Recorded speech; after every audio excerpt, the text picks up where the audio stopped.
Hi, welcome back to my channel. Today, I am going to show you how beautiful Sibutad is. Ang susunod na palabas ay kailangan ng patnubay ng mga magulang. Kung walang mga magulang, pwede naman ang kamag-anak.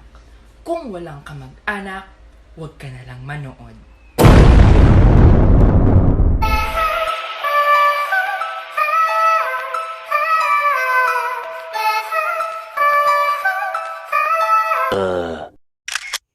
Alright, so nandito po pala tayo ngayon sa Adasa Beach Resort. Located sa Sawang, Sibutad, Zamboanga del Norte. Meron pa kaming nakuha na mga space or spasyo o mga cottage. Hindi yung cottage yung kinuha namin. Ang nakuha na kasi namin kanina, early in the morning, ay yung table lang. Table, 300 pesos ata yun. Tapos, kung cottage naman yung kukunin mo, siguro mga 500 pesos din yun.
so much for staying with me today. And don't forget to like, subscribe, and hit on the bell icon to see the latest updates. Now, I'll see you on the next one.